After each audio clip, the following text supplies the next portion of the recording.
ज्या मराठवाड्याचा 260 TMC पाण्याचा अनुशेष अजून बाकी आहे, त्या मराठवाड्यातले सिंचन विभागातले जलसंपदा विभागाचे 14 कार्यालय नाशिक आणि नगरला न्यायचा जो राज्य शासनाने निर्णय घेतला आहे, त्या निर्णयाचा मी तीव्र शब्दात निषेध करतो.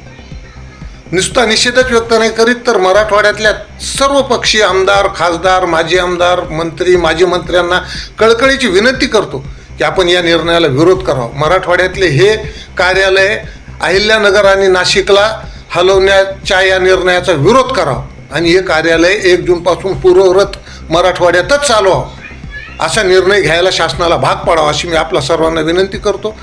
आणि मराठवाड्यातल्या तमाम शेतकऱ्यांनी, लोकप्रतिनिधींनी, वेगवेगळ्या क्षेत्रात सिंचन क्षेत्रात काम करणाऱ्या खास करून तज्ज्ञ लोकांनी या निर्णयाला विरोध करण्यासाठी पेटून उठावं अशी मी आपल्याला विनंती करतो. कारण की या कार्यालयामार्फतच मराठवाड्याच्या सिंचनाच्या अनुशेष भरून काढण्याचे जे प्रस्ताव आहेत ते तयार करण्याची प्रक्रिया इथंच बेसिक लेवलला तयार होते. हेच कार्यालय जर आपल्याकडे नसतील तर मग सिंचनाचा अनुशेष कसा भरून काढणार? मराठवाड्याला 260 TMCचा जो सिंचनाचा अनुशेष अजून बाकी आहे तो कसा भरून काढायचा?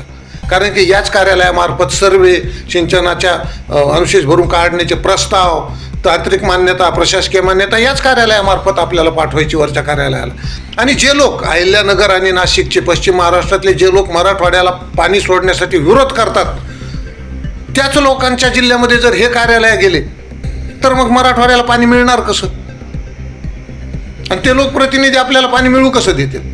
आज रोजी मराठवाड्यात हे कार्यालय आहेत आणि छत्रपती संभाजीनगरला हे कार्यालय असताना पश्चिम महाराष्ट्रातले अनेक लोकप्रतिनिधी मराठवाड्याच्या त्या छत्रपती संभाजीनगरला येऊन विरोध करतात, मराठवाड्याच्या हक्काचं पाणी मिळण्याला विरोध करतात, मिळू देत नाहीत. आणि हे कार्यालय जर त्या अहिल्यानगरला, नाशिकला गेले तर मग मराठवाड्याचं 2 वर्षात वाळवंटच होऊन जाणार. मग राज्य शासनाला मराठवाड्यातला शेतकरी परावलंबी करून, त्याला दारिद्र्य आणून, त्याची सिंचनात खालची शेती कोरडवाहू करून त्याला भिकेला लावायचं आहे का? आणि राज्य शासनानं असा मोहम्मद तुघलकी निर्णय का घेतला हे कळायला काही मार्ग नाही. मी या निवेदनाद्वारे आपल्या सिंचन क्षेत्रात काम करणाऱ्या सर्व तज्ज्ञ मार्गदर्शक मंडळींना विनंती करतो की आपण सर्वांनी लवकरच छत्रपती संभाजीनगरला भेटून या गोष्टीवर चिंतन करून आपलं एक शिष्टमंडळ तयार करून आपण लवकरच माननीय मुख्यमंत्री देवेंद्रजी फडणवीस यांना भेटून हा निर्णय रद्द करायला लावायला पाहिजे. आणि त्यामुळं आपण सर्व लवकर एकत्रित यावं अशी मी कळकळीची विनंती करतो. आणि मराठवाड्यातल्या तमाम लोकप्रतिनिधींना, सर्व पक्षाच्या लोकप्रतिनिधींना, सिंचन क्षेत्रात काम करणाऱ्या लोकांना, कार्यकर्त्यांना, ज्येष्ठांना मी कळकळीचं आवाहन करतो की आपण या निर्णयाला विरोध करण्यासाठी पेटू